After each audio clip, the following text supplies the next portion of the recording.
4 or 6 badges, and that means that there's always a few people that are disappointed. They want to go racing and they can't because we just physically can't get them in.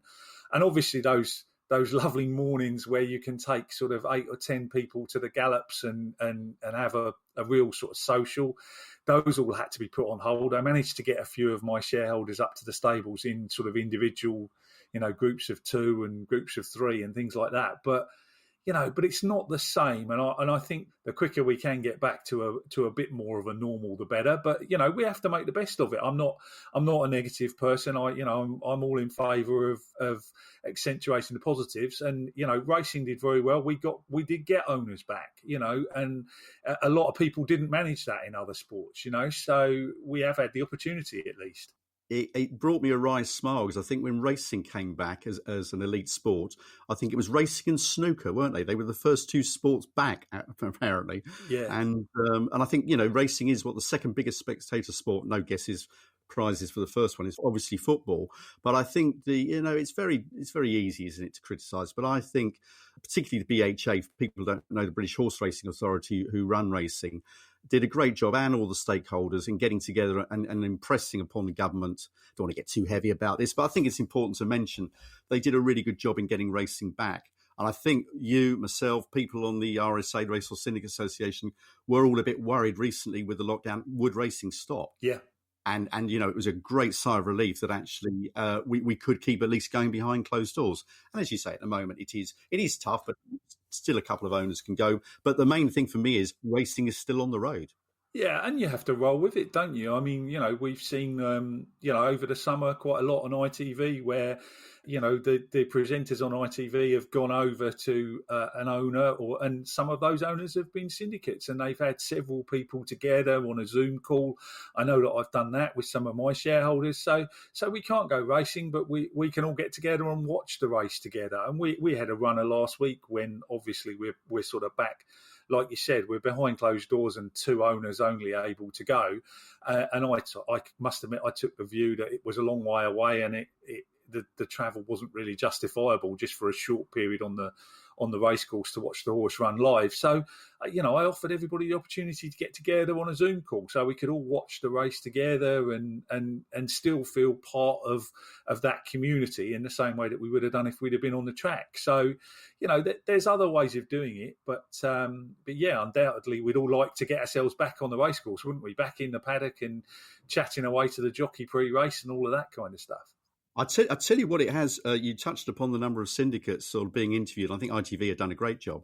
What's highlighted for me is how successful syndicates really are. I mean, recently they've really picked up some big pots. The November Handicap went on, so I think it was on to victory. Henry Ponsonby's horse the other day, and which finished the flat season. But there have been some huge success stories. Haven't there? Sabuska. We know Sam Hoskins, who sits on the RSA. He's involved with Sabuska. And, really has been good. And I don't know how they do it, but ITV have got a real, I remember when my mum, sadly no longer with me, but she used to watch Channel 4 racing with my stepfather, Des. And she always liked to see who they were going to interview beforehand, because she was, particularly trainers, she thought, in a paddock. She thought it was a good sign that actually, if they interviewed a trainer before, it was a tip in itself. Well, I tell you what, ITV seem to have done a really good job. They seem to have, I'm talking about before the races, the number of times they've managed to interview syndicators or syndicate members, and then lo and behold, the horses either won or run a really good race. So I think that's been fantastic. Yeah, it's been great to see, and I'm with you. I think there's been a lot of horses out there that I didn't realise were owned by syndicate groups and things like that. Which and yeah, you're right. They've had a lot of success. There's been Royal Ascot winners and runners, and it's good to see that people can just buy a small stake in a horse and actually get that that sort of full. The kind of experience you'd only associate with the very top level. I mean, I must admit, the very first horse we ever had in ownership, I mean, we were incredibly lucky. We had a horse called Oscar Adara, and he ran in what was the World Hurdle then, the Stayers Hurdle at Cheltenham, at the Cheltenham Festival one year. And I watched the World Hurdle that year stood with all the press beside the final hurdle on the track, turning round and looking at 60,000 people in the stands at Cheltenham and thinking, blimey, I'm usually one of those dots. And literally, this is a money can't buy ticket. It doesn't matter how much money you've got. You can't pay to come out here.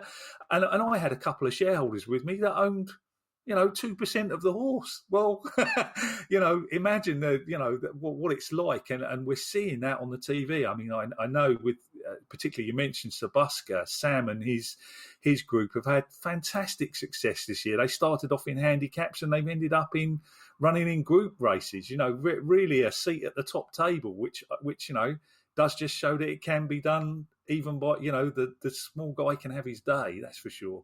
We probably ought to tell anybody that doesn't know about handicapping what that actually means. Yeah, look, trouble with all industries and sports, isn't it? They all have their own jargon. Basically, I mean, look, there's two types of racing, really. There's one where horses carry the same weights, the level weights like they do in the Derby. And then you've got races which are called handicaps, where the better horses, like in a Grand National, they actually carry more weight.